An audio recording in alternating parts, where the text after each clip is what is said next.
they're doing great things here in this wonderful city of Portland. But it was horrible, choking smog. We burned our trash in our backyard. Again, not in some scofflaw manner. Everybody burned their trash in their backyard. Anybody had a home in the valley and many places of LA, you were asked to burn your trash. This in smoggy LA with a mountain range and a thermal inversion layer.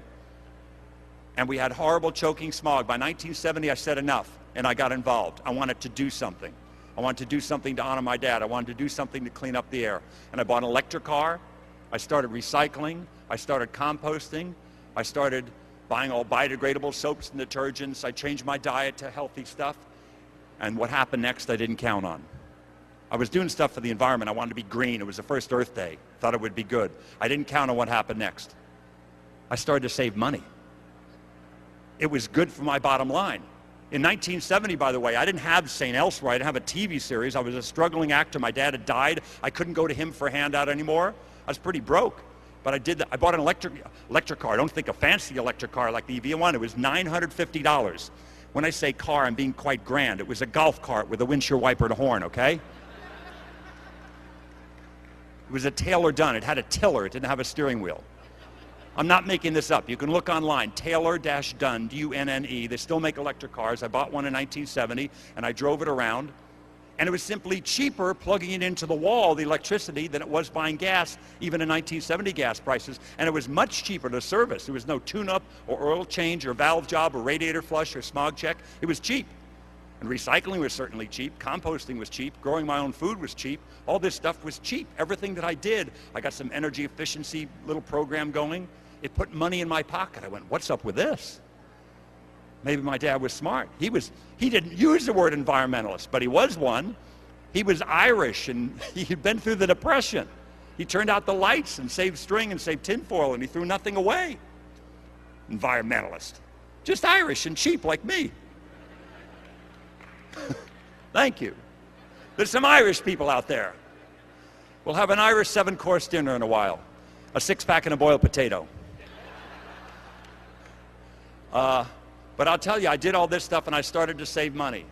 And it felt good. I felt like I was doing something. And I saved more money. Pretty soon I could afford a little solar oven. Pretty soon I could afford a rain barrel to collect my rainwater, like Joe is doing and Pam are doing over there at Eco Village. I could afford these things that were inexpensive. I kept going up the ladder. By 1985, I had saved enough money I could afford solar. Not solar electric then. I could afford solar hot water. Pretty soon I could afford a solar electric. 20 years after I started this. And this is the point I'm trying to make, folks.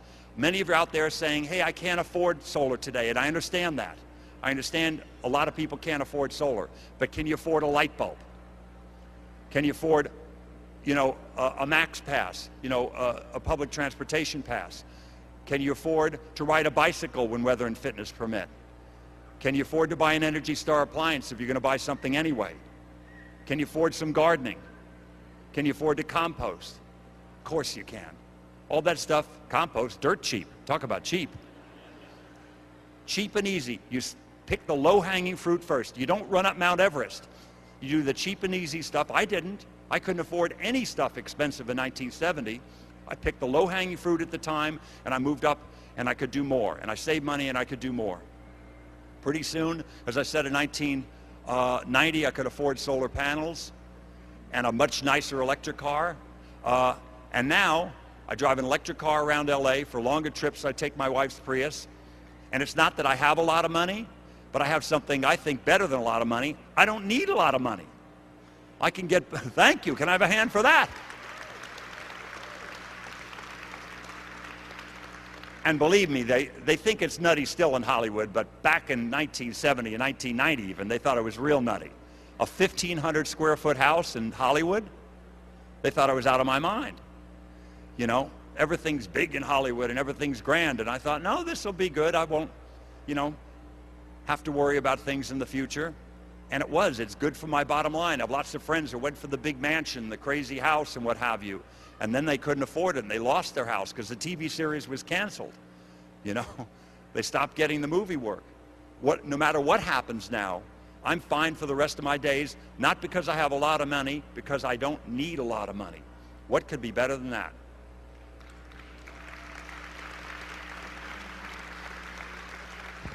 And you see nothing but these wonderful vendors out there, and I urge you to see them all. People are doing stuff with recycled wood, recycled materials. They have all kinds of,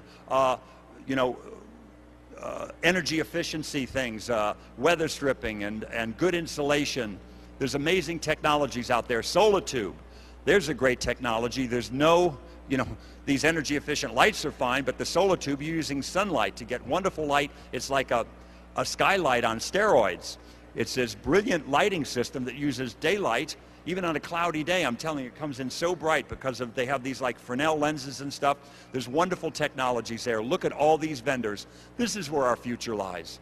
This is where our future lies.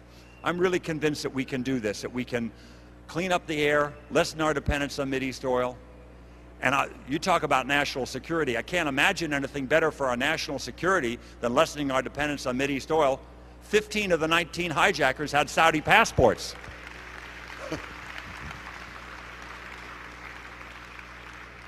I really think that we need to move in another direction, and we can do it.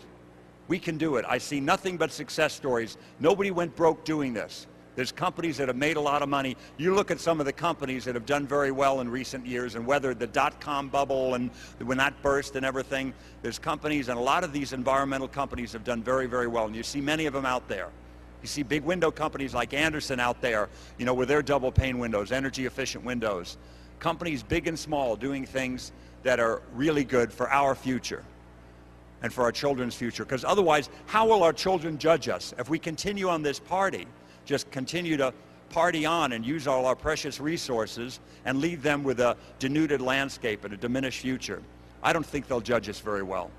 I think we have to do this for our children and their children, and we can.